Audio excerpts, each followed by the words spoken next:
مشاہدات آسمانی کے نورانی جلووں کے بعد اب نبی محتشم صلی اللہ تعالیٰ علیہ وسلم کو سدرۃ المنتہا کے مقام پر لے جایا گیا۔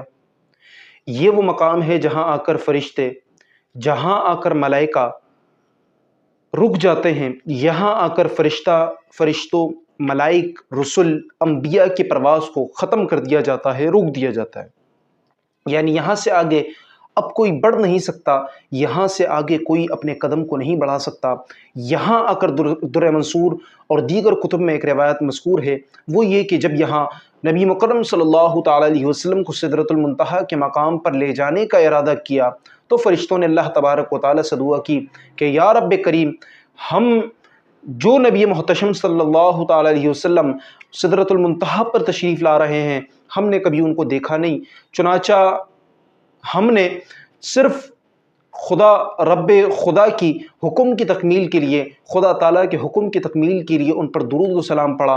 ہم یہ چاہتے ہیں کہ آج، اب یہ فرشتے دعا کر رہے ہیں، ہم یہ چاہتے ہیں کہ آج نبی محتشم صلی اللہ تعالیٰ علیہ وسلم کا بے نقاب دیدار کر لیں، نبی مکرم صلی اللہ تعالیٰ علیہ وسلم کو آج بے پردہ دیکھ لیں، آج حضور علیہ الصلوۃ والسلام کا دیدار کر لیں۔ اللہ تبارک و تعالیٰ نے فرشتوں کی دعا کو قبول کیا اور فرمایا کہ تم جاؤ اور فلاں درخت پر جمع ہو جاؤ۔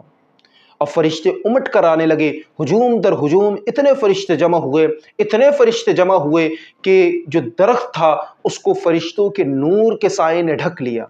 اس تعداد میں فرشتے جمع ہوئے۔ بعض نے کہا کہ یہ درخت بیری کا تھا، لیکن خیر درخت کے حوالے سے بات نہیں کرنی، تو خیر فرشتے اس تعداد میں جمع ہوئے، کثیر تعداد میں فرشتے جمع ہوئے۔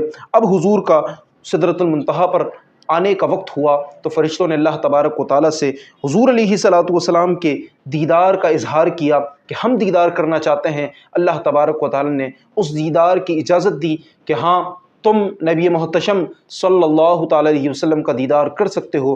تو چنانچہ اب سدرۃ المنتہا کے مقام عظیم پر قدسیان فلک نے مہمان ذی وقار کے دیدار کیا۔ مہمان ذی وقار کے دیدار فرحت آثار کا لازوال شرف بخشا۔ نبی مکرم صلی اللہ تعالیٰ علیہ وسلم نے جو فرشتے ہجوم در ہجوم بڑی تعداد میں احاطہ بنائے ہوئے نبی مکرم صلی اللہ تعالیٰ علیہ وسلم کا انتظار کر رہے تھے، تمام فرشتوں نے نبی مکرم صلی اللہ تعالیٰ علیہ وسلم کا دیدار کیا۔ اب یہاں آ کر حضور علیہ الصلوۃ والسلام جانے لگے تو جبریل امی رک گئے۔ حضور نے فرمایا کہ چلو، تو جبریل امی نے ارشاد فرمایا کہ یا رسول اللہ، میں یہاں سے آگے نہیں بڑھ سکتا۔ یہ وہ مقام ہے جہاں میں نے اگر ایک چونٹی کے برابر بھی اپنے قدم کو آگے بڑھایا تو میرے پروں کو اللہ تبارک و تعالیٰ کے حکم سے جلا دیا جائے گا۔